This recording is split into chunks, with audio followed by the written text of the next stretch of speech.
This story happened last summer when the Cheers! epidemic was still not too serious. People were still subjective about it, so many shops were still very busy.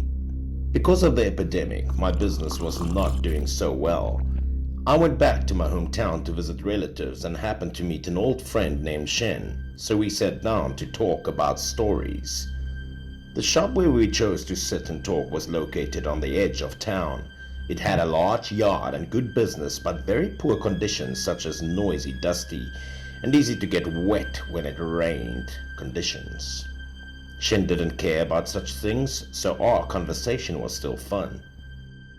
I gathered it was around 11 o'clock in the evening, after we had a few bottles of wine.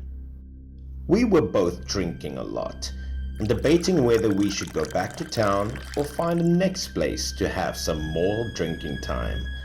As soon as we agreed to find another place, we decided to finish the last 2 bottles in the barrel. Shen couldn't hold it anymore, so he decided to go to the bathroom before leaving the shop. There was no proper toilet there. I saw him walking out of the gate, out of the building. The bill was paid and I was fine, so I lit a cigarette and waited for him while playing with my phone. It must have been more than 10 minutes since he went to the bathroom, and I was wondering why Shen didn't come back. Then I heard a thud at the courtyard gate. As soon as I turned around, I saw a person fall to the ground, and that person was Shen. It took me a long time to react, and I rushed over to see how Shen was doing, only to find his face was as white as a sheet of paper, and he was already unconscious. Some of the people that were sitting with the restaurant owner came rushing along and tried to wake him up, but he couldn't get up, and they thought maybe he was too drunk and fell asleep. I couldn't believe it. I rushed to call an ambulance and took Shen to the hospital. I knew Shen's tolerance for wine very well, and just a few bottles of wine was not enough for him to react this way, and sure enough, I did go to the hospital to see how he was doing. The doctor said that Shen was fine, but still not to the point of alcohol poisoning. They gave him some medicine and told him to rest for a few days. Early that morning, Shen woke up.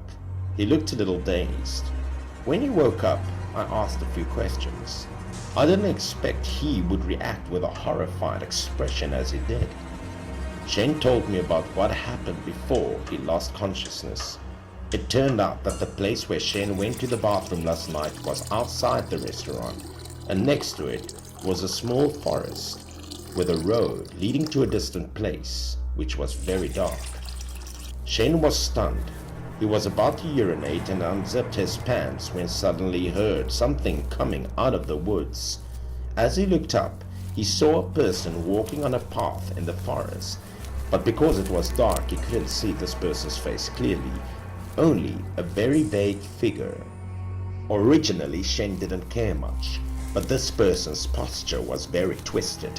Whether it was stomping or swinging his arms, it was very stiff.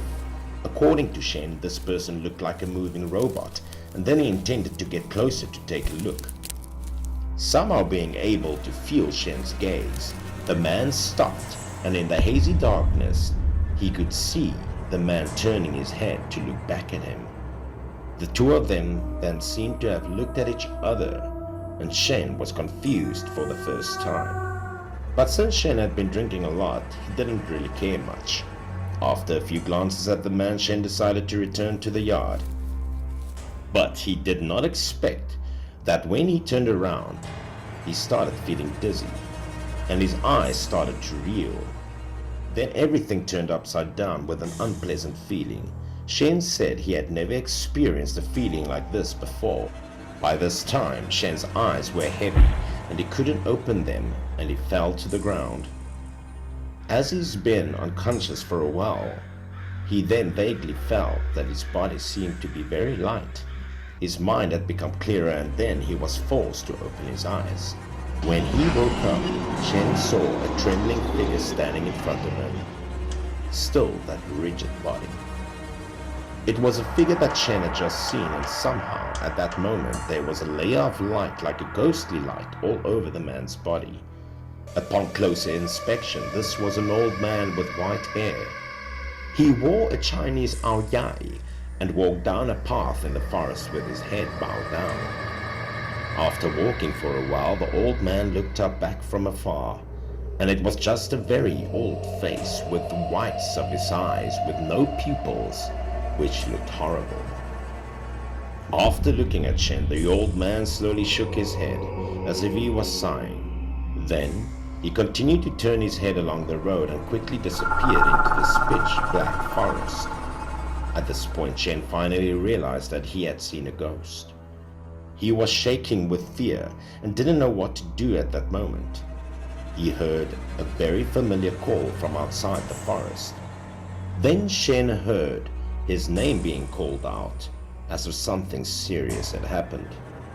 Shen quickly ran to the source of the call and didn't think at all that his long trip to the toilet would cause me to worry. But when Shen turned to look back, he realized that the one shouting it was me, and the one lying unconscious was him. Moments later, the ambulance arrived and Shen watched helplessly when the person loaded his body into the ambulance. Then Shen found himself wandering aimlessly in the forest and had no idea what to do or where to go. No matter how hard he tried to follow his body, he couldn't. It was not known how long he had been wandering, but his soul gradually lost consciousness, and when he woke up, he found himself right there in the hospital. After some tests, the doctor said Shen was not sick at all, and then he was discharged the next day.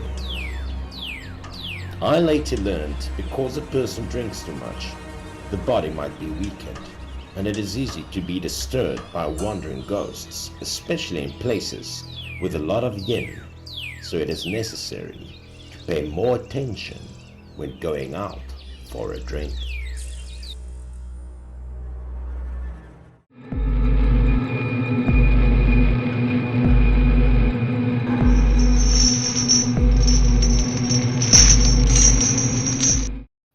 It happened more than 10 years ago when I was 10 years old and just entered the 4th grade of elementary school. My family had moved to the countryside to live there at the time. My parents built a house near the river. The lower floor was for sale and the second floor was for living. At noon, one day during summer vacation, my mother went to the second floor to take a nap. My sister and I didn't sleep but played games together downstairs on the first floor, partly to look after my mother's shop. Suddenly, my mother panicked and ran down from the second floor, calling to both of us with a pale face, her voice trembling a little. My sister and I were stunned by my mother's question. Because from noon until my mother ran down, my sister and I played games on the first floor and no one left this position for half a step. After seeing that we both insisted on our answers, my mother also believed that we hadn't gone up to the second floor. My mother saw that and didn't ask any more. At the time I did not feel anything. My mother saw that on my face, but her face wasn't very good. Later, from the conversation between us and my father, I learned what had happened at noon that day. After the meal, my mother would go up to the second floor to take a nap. And when she pulled back the curtain, it was as dark as the night inside the room. Sometimes we could hear her snoring upstairs. She was sleeping that day when she heard a loud knock on the door that woke her up. She had lost so much sleep, so she was a little annoyed. With an annoyed voice, she asked who was outside the door, but no one answered her, and the knocking stopped. My mother thought it was my disturbance or just a dream, so she didn't think much and continued to sleep.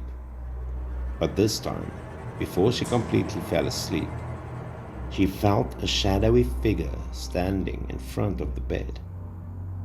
My mother immediately opened her eyes and was completely shocked by the girl's hunch. Standing right on the bed stood a strange girl looking at my mother. My mother did not know this girl. The girl's face was terrifyingly white. Her hair was very long, covering her face. She was wearing a strange black and white plaid dress. Someone appeared out of nowhere in the room that scared my mother terribly. And at that moment my mother shouted. The girl immediately climbed into my mother's bed as a very decisive action made. Then she reached out and squeezed my mother's neck like a murderer with a deep hatred, even though my mother didn't know who this was. She also said that the girl was so strong that she thought she was going to die. My mother could not breathe. She could not resist. And she wanted to give up everything. When the situation got serious, my mother remembered ways to get rid of ghosts taught to her by her parents.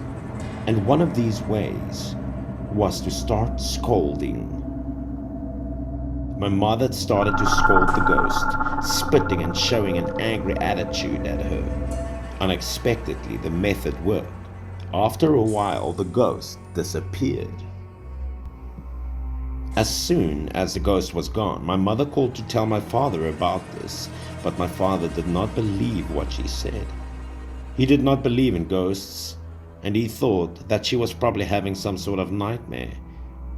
And after listening to his advice, my mother became more confused. She also began to doubt her sanity. She thought it might have been a dream. She also wanted to believe that it didn't happen, but because this dream was so real, it made her feel very insecure about herself. She thought that it was strange, but she decided to continue going to sleep because she was still very tired. And as she lay down, she heard a knock on the door again. The sound this time was even louder than the previous time. And at this point, my mother was startled to sit up and look out the door. She started scolding again, cursing into the air, even though she couldn't see anyone. There was no answer at the door. After a while, the knocking disappeared. My mom was freaked out by this. She struggled to get up and didn't sleep anymore. She ran down the stairs, and next development was that one I mentioned above. My mother didn't want to stay at home. She told us to look after the shop and then went to a mahjong room near the house to play for fun. And when she went outside, my mother's mental state also improved much more. She didn't feel sleepy, nor was she haunted by what had just happened. In the mahjong room, all were friends of my mother. In the player room, there was a person, Aunt Nancy. She was a friend and also played there. People often said that she had the eyes of yin and yang since childhood, and she could probably see ghosts. My mother didn't believe this before, but now, as soon as she entered the door, Aunt Nancy immediately stopped playing and dragged my mother outside. My mother didn't know what was going on, so she followed Aunt Nancy with a few questions. Aunt Nancy looked behind my mother and told my mother what she had seen. One thing's for sure, it wasn't good news because her eyes saw what shouldn't have been seen. As soon as Aunt Nancy finished speaking, my mother was so scared she almost couldn't walk. Her limbs were shaking. Luckily, Aunt Nancy said she knew how to treat ghosts. Soon, she took my mother to the riverbank. She cut a few trees by the roadside to ward off evil spirits and hit my mother with it. My mother was scared, but she did not interfere with Aunt Nancy's job of beating her. The harder Aunt Nancy was beating her with the bush, the tougher she got. After that, my mother also felt lighter after being beaten. Aunt Nancy said that there was a ghost drowned by the river a few years ago. When she saw my well-dressed mother walking by the river, the ghost decided to follow her, asking her to lend the ghost a set of clothes to wear. Then Aunt Nancy also scolded the ghost. If she wanted to borrow clothes, there was no need to scare people like that, and she scolded in many other words. In the end, Aunt Nancy and Mother prepared multicolored paper. They cut it into the shape of a dress, bought some of their real things, and burned the ghost a few sets together, partly because they wanted to help the ghost to be free. Later, while playing mahjong, Aunt Nancy also told my mother that the ghost thanked her very much. She enjoyed the beautiful clothes they burned. My mother only felt chills after hearing these words.